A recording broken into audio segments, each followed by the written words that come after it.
وذكر فإن الذكرى تنفع المؤمنين. السلام عليكم ورحمة الله وبركاته. الحمد لله رب العالمين والصلاة والسلام على رسوله الأمين وعلى آله وصحبه أجمعين. أما بعد, and welcome to Signs of the Hour. We're continuing with the minor signs that have yet to come. Now, some are really strong. Look at this one in Sahih Muslim, narrated by Anas ibn Malik radiallahu anhu. And Nabi sallallahu alayhi wasallam said that the hour will not be established until no one remains upon the earth who will say La ilaha illallah. It's just almost hard to imagine, right? That there will not be a person on the planet who will say La ilaha illallah. I said again, when you hear about this, the lifting of the Qur'an, the destruction of the Kaaba, you immediately understand that this is towards the very end of time. Because we saw towards the end of time that someone will say, our forefathers would said La ilaha illallah, so we say La ilaha illallah. And that's all they know, and that's all that existed about Islam at that point. Because at that point, when you know La ilaha illallah, you know everything about Islam. That's all there was to know. That's why it saved them back then, or at that point it will save. But today, to say La ilaha illallah and not pray and drink and eat haram and think you'll go to Jannah and it will save you, it doesn't work, as the scholars say, because there's a lot more to do and to be done. But in the future, that's all that they will have, so it will be enough to save them from eternity in the hellfire. Wal-'iyadhu billah. So we said those indicate very end of time. So the hour will not be established until no one remains on earth who will say La ilaha illallah. That means it's very end of time. Next one, from Samurah ibn Jundub radiallahu anhu, narrated the Prophet sallallahu alaihi wasallam said, the hour will not be established until the mountains are removed from their places. The mountains are removed from their places, and you will see great things which you've never seen before. Now, what are these great things? And Nabi sallallahu alaihi wasallam didn't mention them. Just there are going to be a lot of amazing things that will happen. Now, that doesn't mean, the iPhone 15 coming out. Amazing things, like really amazing. Not, lame social media apps. So, the mountains will be removed from their places. What does that mean? It could be one of two explanations. Number one, by Allah subhanahu wa ta'ala. Allah subhanahu wa ta'ala will move these mountains from their places. And sometimes you see videos of amazing things. There's a video, I think it was in Italy, it was just the whole side of this huge mountain just sliding right off. Just coming right off like that, Not volcanic eruptions, but mountains being removed from their places. So Allah subhanahu wa ta'ala can cause that. Two, caused by human beings. Human beings removing mountains. Reclaimed land mostly, is mountains. It's interesting. If you look at, like for example, the Netherlands, Ireland actually has a lot of reclaimed land. Bahrain has a huge amount of reclaimed land. So basically, they do it differently though. In Bahrain, they take from the ocean bed and then come and pour it out on the surface again and extend the land. So the ocean gets deeper. But places that have mountains, you'll be surprised by the amount. Dublin, for example, also in Ireland, a lot of the land, reclaimed land. St. Petersburg in Russia, formerly Leningrad, also a lot of reclaimed land. Hong Kong, I remember going to Hong Kong on the plane as we're getting closer to landing. You look out and all you see is just these mountains just being pushed into, like broken up and pushed into the waters to create more space, more land. Anyways, so it could be mountains being removed from their places, seeing amazing things. The Prophet didn't specify. Could be by Allah Azza wa Jalla, could be by human beings moving mountains from their places. Next one is Sunan al-Tirmidhi. The last one was by Tabarani. This one, Abu Sa'id al-Khudri radiallahu anhu narrates, An-Nabi sallallahu alayhi wa sallam said, by the one in whose hand is my soul, وَالَّذِي نَفْسِي بِيَدِهِ لَا تَقُومُ السَّاعَةِ حَتَّى تُكَلِّمَ السِّبَاعُ الْإِنسِ حَتَّى تُكَلِّمَ السِّبَاعُ الْإِنسِ. The hour will not be established until predatory animals will speak to humans. So that means it's going to happen, and it's going to be not just a one-time thing, but it's going to be quite common that this person, the wolf will speak to him, that person, the tiger will say something to him, The lion will say something to him. And what will they say? It doesn't matter, and who cares? It doesn't. That's not the point. It's not like, and if you tell your friend, today a tiger said something to me, then your friend will be like, well, I'm very curious to know what the tiger said. Like, shouldn't you be more curious that the tiger spoke aslan? What if the tiger said, this chicken tastes good? It's not about the message of the tiger, it's the fact that the tiger spoke. So, and Nabi Sallallahu Alaihi Wasallam said, حتى تكلم السباع الإنس وحتى تكلم الرجال حتى تكلم الرجال عذبة صوته وشراك نعله. So here it's saying, and until a person or speaks to, and of course it's a two-way conversation, to the tip of their whip and their sandal strap, the sandal strap. And someone probably says, oh, what if they invent the eye shoe in the future that can speak to you, or the eye whip? What do you need a whip for? They're not going to produce a whip. The point is that if it's just something technological, there's nothing miraculous and from the signs of the hour about it. If it's just some device that you hold. But the person speaking to the tip of his whip, your shoe speaking back to you, and you speaking to it. Because it has to be a two-way conversation. Because if it's just a man speaking to his shoes, it's just a crazy person. Alright? But if it's the shoe speaking back, then it's something from the signs of the hour, something out of the ordinary. Alright? Then, وَتُخْبِرُهُ فَخِذُهُ بِمَا أَحْدَثَ أَهْلُهُ مِنْ بَعْدِهِ. And then his thigh will inform him of what his family did in his absence. And of course, I give an example of this one. People will say, oh, this is the cell phone. Because you put it here in this pocket, and you pull it out, and you talk to your family, and they tell you what happened when you left. But there's nothing miraculous. And does it make sense that the cell phone is paired in this hadith, or put in the same category as lions and tigers constantly speaking to people, inanimate objects speaking, shoes speaking, and then your cell phone, which is just a device that connects you to your family, and they tell you what happened in your absence. Doesn't really sit with those other three things, right? So, how? Allah Ta'ala a'lam. This is something in the future, alright? But it is as the Nabi Sallallahu Alaihi Wasallam said, it is authentic, and we believe whatever is authentic from the Prophet Sallallahu Alaihi Wasallam. Now what if someone says, well, but you guys are just believing in this, you've got no evidence, doesn't make any sense. Of course it makes sense, alright? Before I answer that, this is another hadith narrated by Abu Hurairah radiallahu anhu. The Prophet Sallallahu Alaihi Wasallam, he said, while a man was riding a cow. Anything strange about this hadith? Yes, the man is riding a cow. Why are you riding a cow, right? So the cow turns towards him. It turns towards him and said, I have not been created for this purpose. I have been created for plowing. So it tells him, I'm not for riding, I'm for plowing the land. Then the Prophet ﷺ, added. He didn't just end the story there, but he added, I and Abu Bakr and Umar believe this in this story. You see? Because there's something not normal about it. The cow turns and speaks to this person. Hey, why are you riding me? I wasn't created for riding. I'm created for plowing the earth. So the Prophet says, I and Abu Bakr and Umar believe this story. Now, he didn't ask them, but he knows. So which category will you fall with? Before I explain the logic, before you know the explanation, will you fall in the category of the Prophet and Abu Bakr and Umar? Or will you be with those other people who don't believe this story? Then the Prophet went on. He said, a wolf caught a sheep, and when the shepherd chased it, the wolf said, who will be its guard on the day of wild beasts, when there will be no shepherd for it except me? And then the Prophet narrated that, and he said, I and Abu Bakr and Umar also believe it, because the wolf is speaking now. Alright, so how do we explain this? It's very simple. If someone says, well, this is not logical, or this is not scientific, like I explained many times that most people don't know what scientific means, and they use it very, very incorrectly, right? But are there animals on earth today that speak? And the answer, of course, is yes.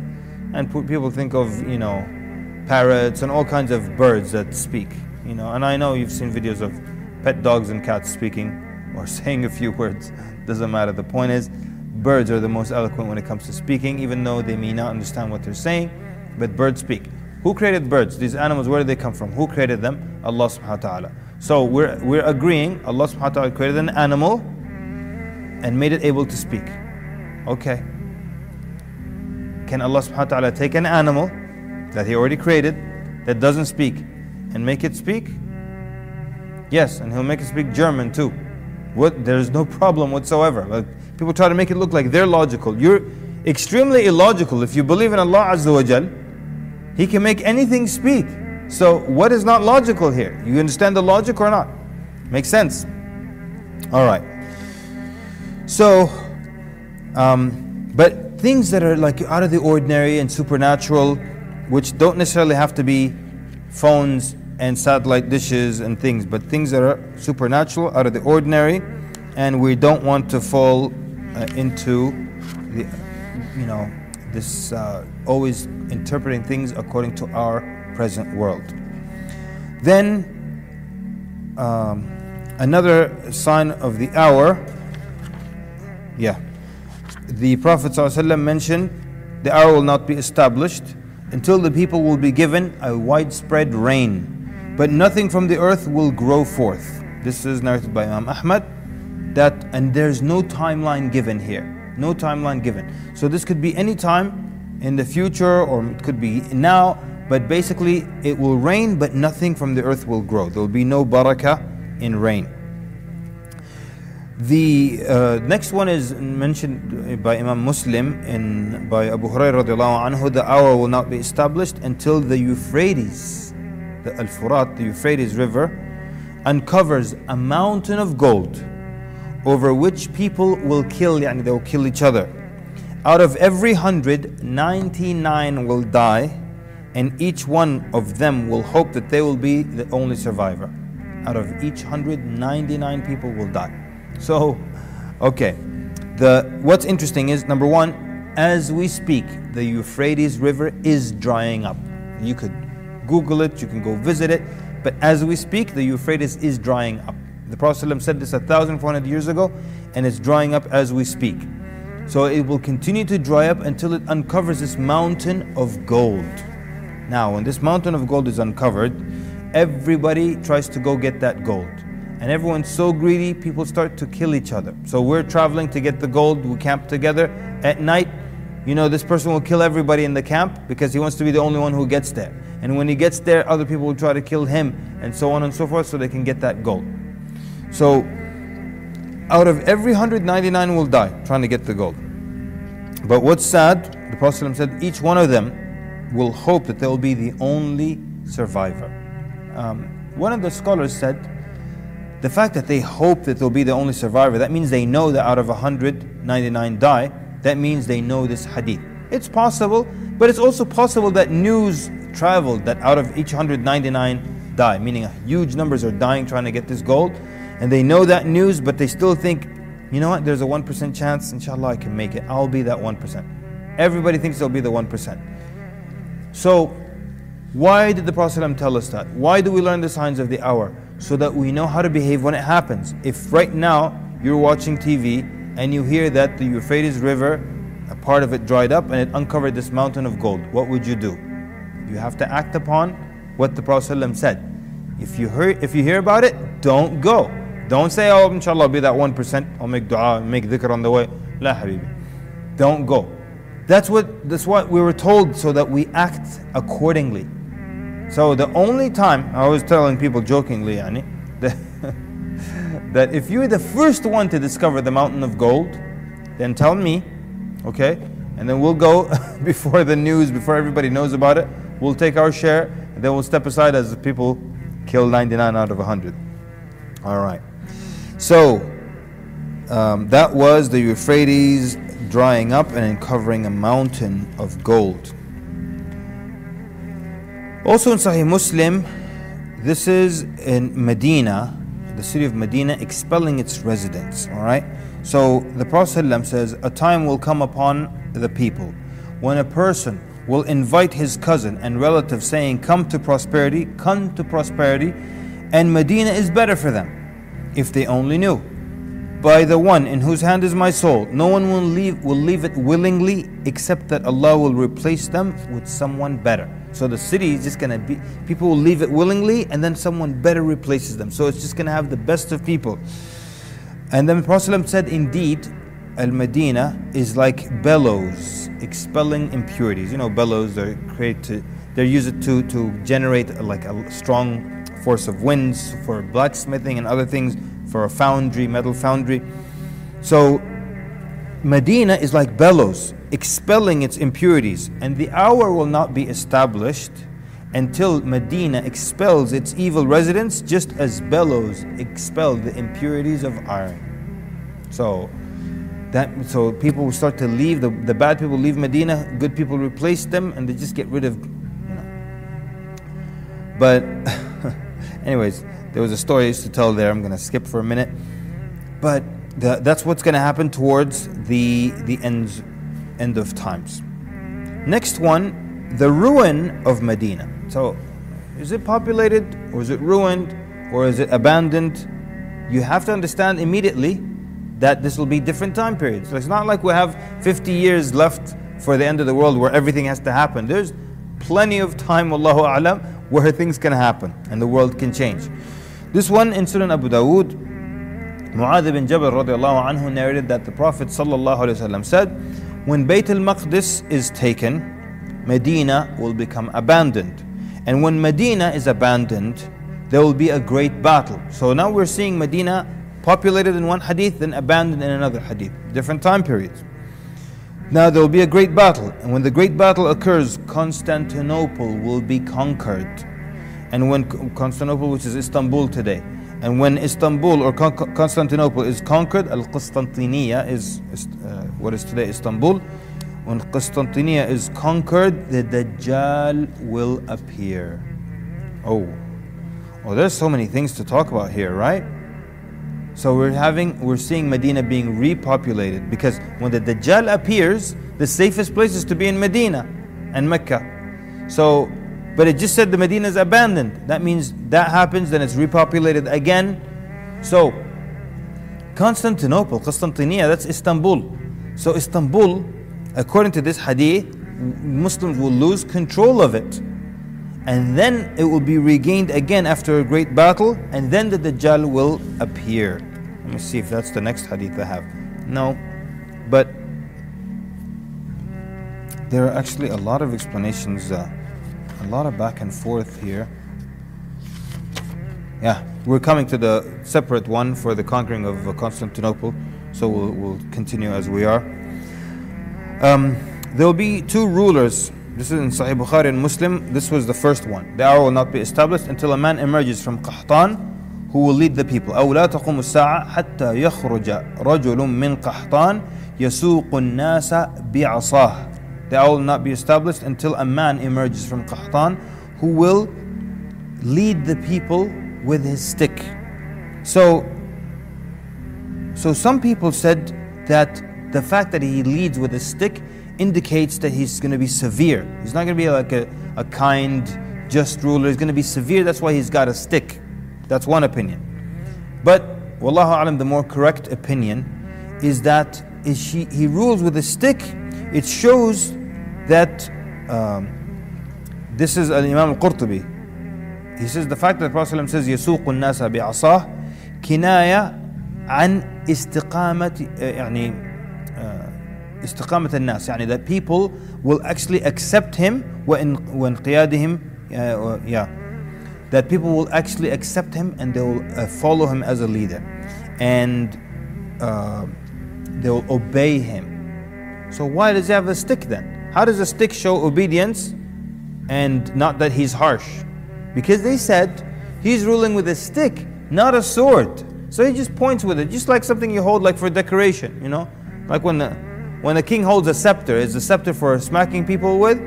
He's just holding it, right? So he rules, يسوق الناس, he directs them and guides them with his stick. He doesn't need a sword. So that indicates that people are obeying him, they accept him, and that he is illegitimate. And he is from Qahtan. So the scholars who argued that he is just and righteous, they use that argument. And then Ibn Abbas radiallahu anhu narrates that the Prophet ﷺ said about Qahtan, وَرَجُلٌ مِّن قَحْطَانٍ كُلُّهُمْ صَالِحٌ. They're all righteous. So that adds more to the argument that the Qahtani is a righteous man. When will he emerge? Allahu Ta'ala A'lam. There are no hints here. But it seems that he's a righteous, a salih, a righteous person, and not someone who is a tyrant. But then there will be another ruler. His name is Jahjah. لا يذهب الليل والنهار حتى يملك رجل من الموالي يقال له الجهجاه. All right. So the nights and days will not pass, meaning the day of judgment will not come, until a man from the mawali, a mawla is a freed slave, until a slave will rule, he will be known as Jahjah. Some scholars said Al-Jahjah is the same as the man from Qahtan, the first one, the righteous man ruling with the stick. But others said no, that's not possible, because he cannot be a freed slave and be from Qahtan. Qahtan yani is from the great tribes and from the leading tribes are from amongst the Arabs, pure. How is that man from Qahtan going to be a slave? That's not possible. This is a different man from Al-Mawali, and he will be known as Jahjah. So Al-Jahjah here, is he going to be a good ruler or a bad ruler? Well, they said in classical Arabic, the meaning of that name is someone who constantly shouting. And so they're saying that according to the scholars, they're saying that a person who is a Jahjah in this case will be someone who's not worthy or someone who has bad character. Alright? So that means Al-Jahjah is not a good ruler, but someone else, like a bad person coming in the future. Okay, we've got some things about the Mahdi, and that's when we're going to get into the major signs before the hour. But for now, this is a narration from Imam Ahmad. The first of the tribes to go into demise, yani to die out, will be Quraysh. And it is almost as if a woman passes by a sandal and says, this was the sandal of a Qurashi. So, which could indicate that they might disappear suddenly. What does it mean the woman will walk by and say, this sandal used to belong to someone from Quraysh? As if it indicates that they die, they go suddenly. And if they start to dwindle over hundreds of years, not like they're going to have remnants left over, but the fact that the woman is saying, oh, this used to belong to a Qurayshi, as if he left recently and just left their belongings behind. So something, what is it? Something kills them, they die of something. Wallahu ta'ala a'lam, we don't know. And it's not even for anyone to speculate here. There's not enough material or hints for anyone to guess and think, oh, it's going to be a genetic this, or it's going to...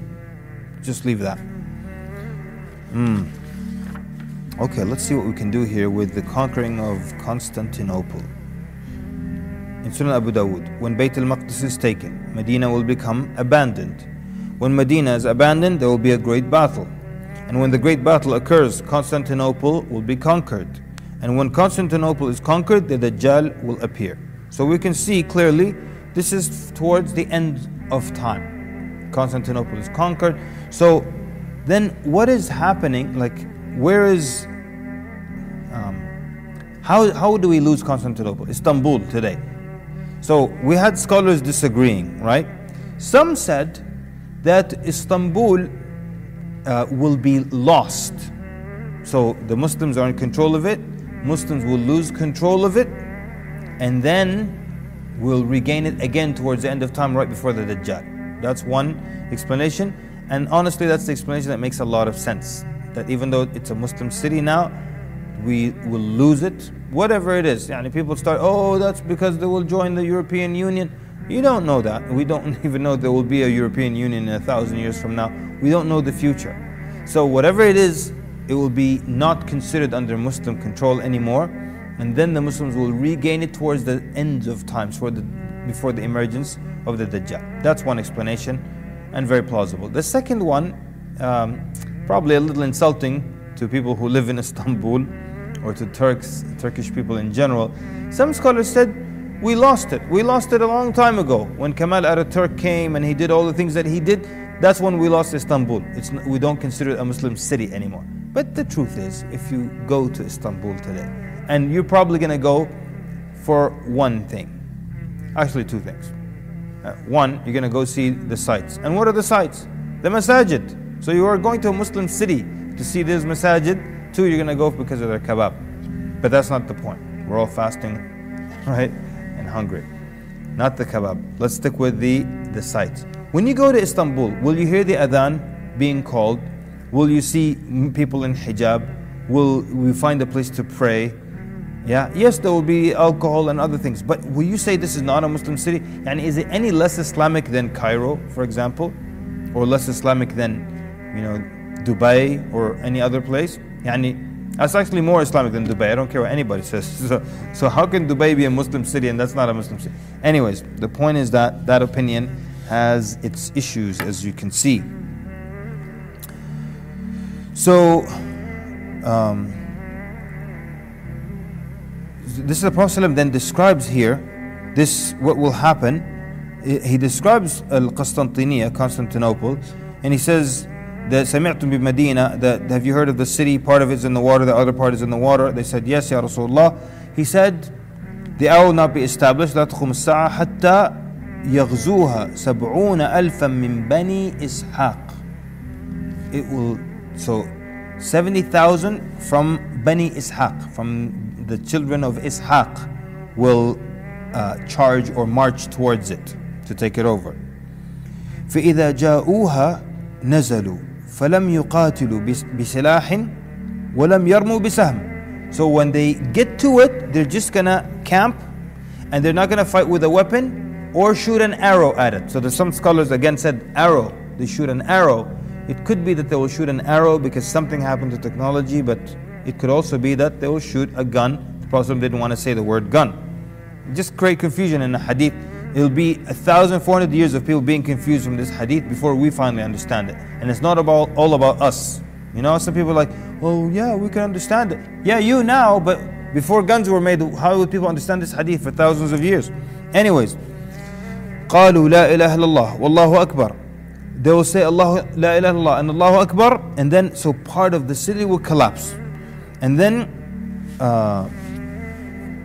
and they will say takbir again until the other side collapse, and they say takbir again until the third part of the city collapse. So they take it over without using any weapons or anything like that.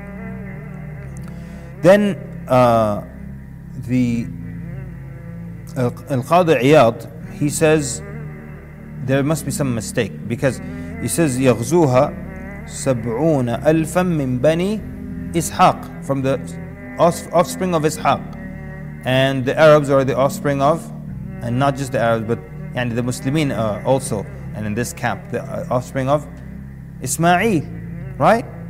So Al-Qadi Iyad rahimahullah, this great scholar, he said no, the Arabs were the ones intended, not the children of Ishaq, but the Arabs. But Ibn Kathir said no. He says that this hadith يدل على أن الروم يسلمون في آخر الزمان. He said this hadith indicates that the Europeans will become Muslim towards the end of time. ولعل فتح القسطنطينية يكون على أيدي طائفة منهم كما نطق به الحديث المتقدم أنه يغزوها 70,000 من بني إسحاق.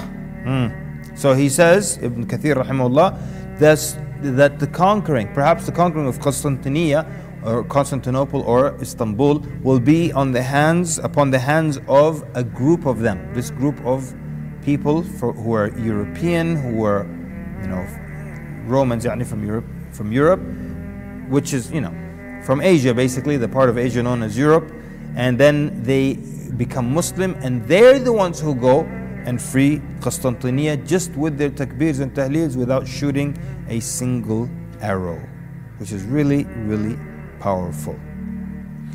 And there's a hadith then, and that shows that a group of them, of the Europeans, leave and come and join the Muslim ranks.